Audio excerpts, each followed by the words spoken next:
Oke teman-teman, ada 3 poin yang mau saya bahas jelang kualifikasi Piala AFF ya, jelang turnamen Piala AFF ini. Yang pertama adalah Thailand pecat pelatih, yang kedua adalah Malaysia ketahuan kelemahannya menjelang turnamen Piala AFF ini, yang ketiga adalah Indonesia menang banyak.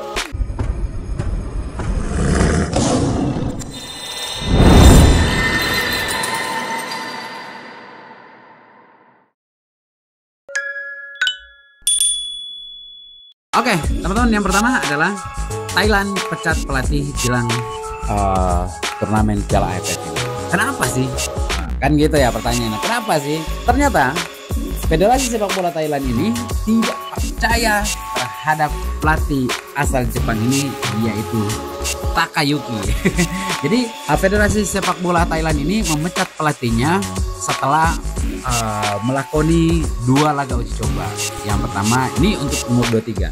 Yang pertama adalah ketika Thailand bertanding ya friendly match dengan Hong Kong. Thailand itu kalah 2-3 melawan Uni Emirat Arab. Kalah lagi, dibantai lagi nih Thailand umur 23-nya dengan skor 3-1. Federasi Sepak Bola Thailand itu mengevaluasi ini apa ini, kenapa, apa yang terjadi ini dengan pelatih asal Jepang ini. Nah, tapi kita lihat di sini bahwasannya ini pemecatannya ini waktu itu kalau dihitung ya 3 minggu menuju ke Piala AFF. Ya artinya dekat banget memang mereka memecat pelatihnya ini. Nah, ternyata pelatih Thailand ini memang tidak membuat perubahan-perubahan di dalam skuad timnas umur 23-nya. Makanya Federasi Sepak Bola Thailand ini memecat dia dengan alasan bahwasannya dia tidak membawa perubahan di dalam skuad tim nasional umur 23 ini. Ini menurut media-media dari Thailand ya. Nah, akhirnya dia dipecat lah dan digantikan oleh Tamachai Damrong. Ya, itu dulu pemain timnas Thailand ya. Si Tamachai ini. Mereka nggak ada waktu untuk mencari pelatih asing. Yang ada saja katanya. Ya karena memang Tamachai ini memang lagi nganggur, akhirnya dipanggil.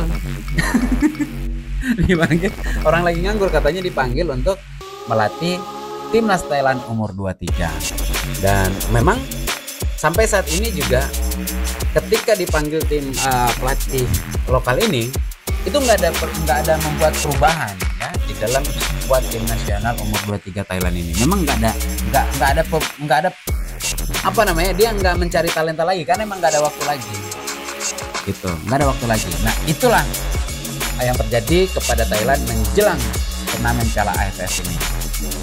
Jadi ya kita lihat untung banyak nih. Untung banyak nih Indonesia nih. Itu yang pertama ya.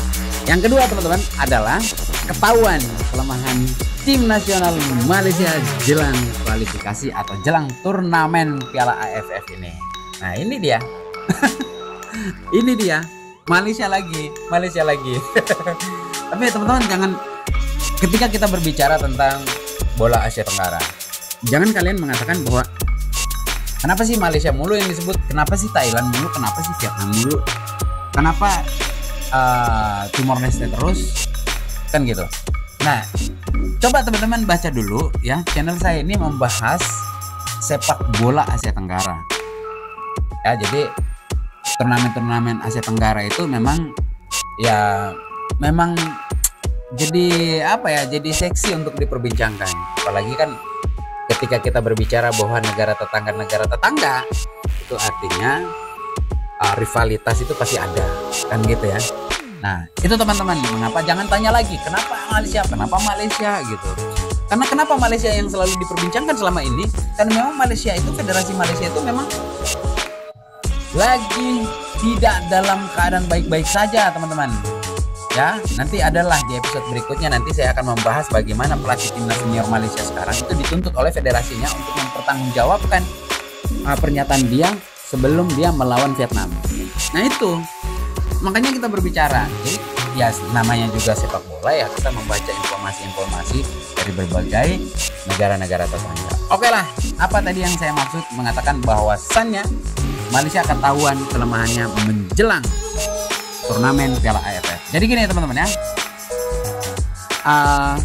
timnas Malaysia itu kan sebelum mengumpul 26 pemain ya, 26 pemain ya. Jadi mereka itu membuat salah satu turnamen namanya Elite Game yang dinakodai oleh coach mereka, oleh pelatih mereka, yaitu Nafuzi Zain. Nafuzi Zain ini mengatakan, ya saya sangat bangga ketika nanti melakoni laga lawan timnas Indonesia di GBK, dan saya sangat senang sekali ketika saya bermain atau pasukan-pasukan dia ini bermain di hadapan ribuan penonton di GBK. Dia sangat senang, memang sangat senang, itu satu poin ya, sangat senang.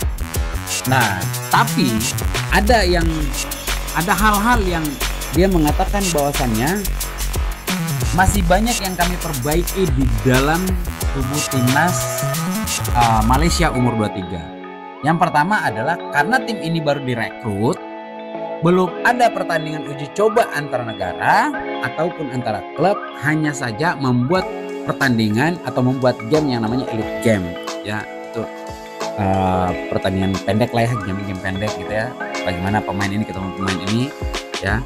Nah, tapi untuk chemistry-nya, kata dia, kami belum membangunkan chemistry selama pemain ini sudah satu camp. Artinya dia sudah mengatakan keluar itu bahwa tim mereka itu belum ada chemistry. Ini kan ya sangat menguntungkan bagi Indonesia dan Vietnam. Sangat menguntungkan ketika ya kita lihat ya bagaimana Thailand memecat pelatihnya dalam waktu dekat menuju pertandingan Piala AFF.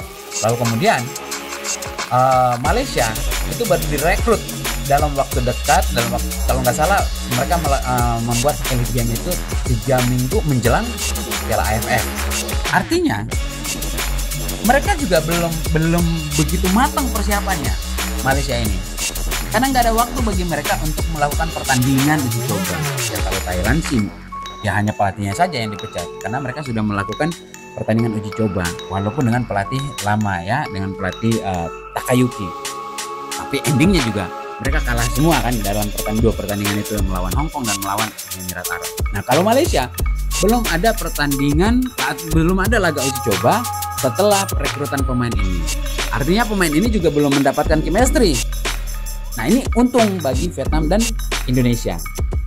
Nah, kalau kita berbicara poin yang ketiga adalah Indonesia untung besar. Kenapa untung besar Indonesia?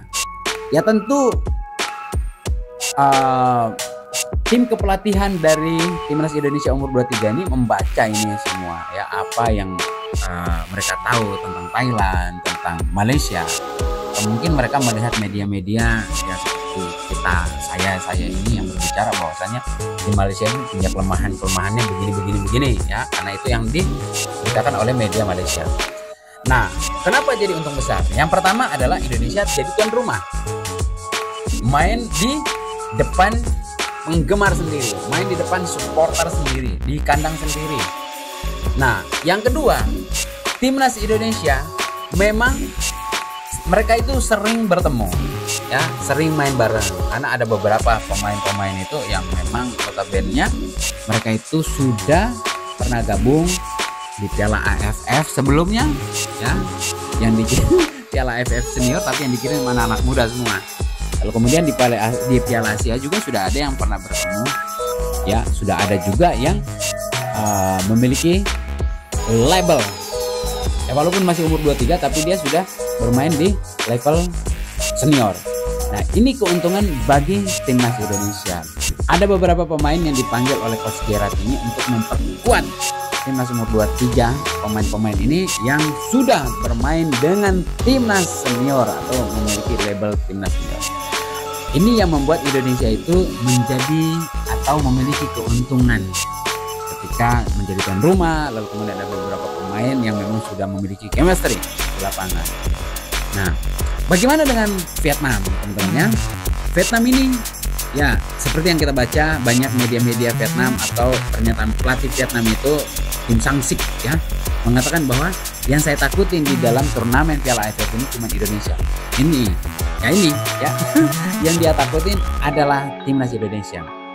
Ya tentu dia mengatakan seperti itu, tentu dia tahu bagaimana Thailand memecat pelatihnya, bagaimana Malaysia baru membentuk tim ya dan belum memiliki chemistry. Ya makanya pelatih Vietnam itu mengatakan yang saya takutin cuma Indonesia di turnamen ini. Karena yang pertama Indonesia tuan rumah, kemudian Indonesia itu memiliki talenta-talenta yang sangat bagus. Tapi teman-teman, lagi-lagi bola itu bundar. Banyak yang mengatakan, "Bang, jangan terlalu sombong lah, bola itu bundar." Ya betul teman-teman. Tapi paling enggak sebelum pertandingan itu kita memiliki dua keunggulan. Yang pertama, timnas Indonesia itu memang sudah sering bertemu ya antara pemain. Lalu kemudian yang kedua adalah main di publik sendiri. Itu dua keunggulan. Nah, lalu kalau misalnya kita tidak membanggakan timnas kita, terus siapa lagi yang membanggakan? Ada juga orang Indonesia ya. Ini yang komen mengatakan jangan terlalu bangga bang, Indonesia kita tuh gini-gini. Ini bukan pencinta sepak bola dia ini. Ini namanya war sebelum pertandingan. Jadi kita membangga-banggakan timnas kita. Kecuali kalau misalnya ya sekelas Timor Leste atau sekelas Brunei lah, barulah kalian mengatakan jangan terlalu bangga-bangga bang. Ini Indonesia loh yang dibanggain. Indonesia ini yang ditakutin semua negara Asia Tenggara sekarang. Ini Indonesia, masa kalian nggak bangga sih punya timnas keren ini sekarang? Kenapa kalian nggak bangga? Nah, itu. Nah sama teman-teman dari Malaysia juga, mereka pasti bangga lah walaupun mereka memiliki kelemahan dalam turnamen Piala AFF ini, yang dikatakan oleh coachnya bahwa pemain mereka belum ada chemistry. Tetap aja mereka semua supporter timnas Malaysia itu mengatakan kami siap dan kami bangga dengan tim kami. Begitu juga Thailand, walaupun baru ganti pelatih, mereka mengatakan bahwa kami akan merebut juara dan kami akan mengambil Piala AFF U23. Ini sudah hal biasa. Janganlah komentar-komentar yang enggak teman-teman. Kalian itu kalau bukan pencinta sepak bola ya jangan nonton. Karena inilah bola itu bundar. Terus ada yang ngomong, "Bang, muter-muter aja lu ngomongnya." Namanya juga ngomongin bola itu bulat, ya harus muter-muter ngomongnya. Yang penting kan ada poin-poin pentingnya. Kan gitu, teman-teman. Selama kita tidak membuat berita-berita hoax. Oke teman-teman, mungkin itu saja yang bisa saya sampaikan hari ini. Teman-teman, saya mohon kepada teman-teman untuk jangan lupa subscribe channel ini dan like video ini ya, dan tinggalkan komentar di kolom komentar setelah teman-teman menonton video ini sampai selesai. Oke, akhir kata dari saya, wassalamualaikum warahmatullahi wabarakatuh. Salam olahraga.